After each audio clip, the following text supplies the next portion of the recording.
ख़बर मां शेयर कयूं पिया। 190 million pound case Bushra Bibi जा ज़मानत न थियण जोगा गिरफ़्तारी वारंट जारी कया विया आहिनि।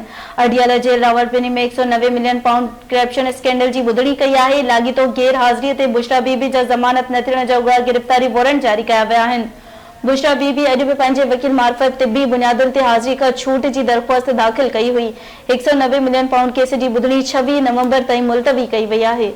अवां खे ख़बर ॾियूं पिया 190 मिलियन पाउंड केस अवां खे आगाह कयूं पिया। बुशरा बीबी जा ज़मानत न थियण जोगा गिरफ़्तारी वारंट जारी कया पिया आहिनि।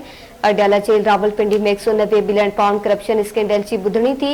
लाॻीतो गैर हाज़िरी ते बुशरा बीबी जा ज़मानत न थियण जोगा गिरफ़्तारी वारंट जारी कया पिया आहिनि। बुशरा बीबी अॼु बि पंहिंजे वकील मार्फत तिबी बुनियादनि ते हाज़िरी खां छूट जी दरख़्वास्त दाख़िल कराई हुई।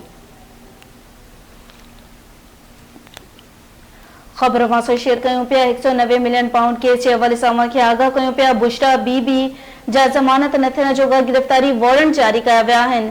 अडियाला जेल रावलपिंडी में 190 मिलियन पाउंड करप्शन स्कैंडल जी ॿुधणी थी आहे। लाॻीतो गैर हाज़िरी ते बुशरा बीबी जा ज़मानत न थियण जोगा गिरफ़्तारी वारंट जारी कया विया आहिनि। बुशरा बीबी अॼु बि पंहिंजे वकील मार्फत तिबी बुनियादुनि ते हाज़िरी खां छूट जी दरख़्वास्त दाख़िल कराई। 190 मिलियन पाउंड केस जी ॿुधणी 26 नवंबर ताईं मुलतवी कई वई आहे।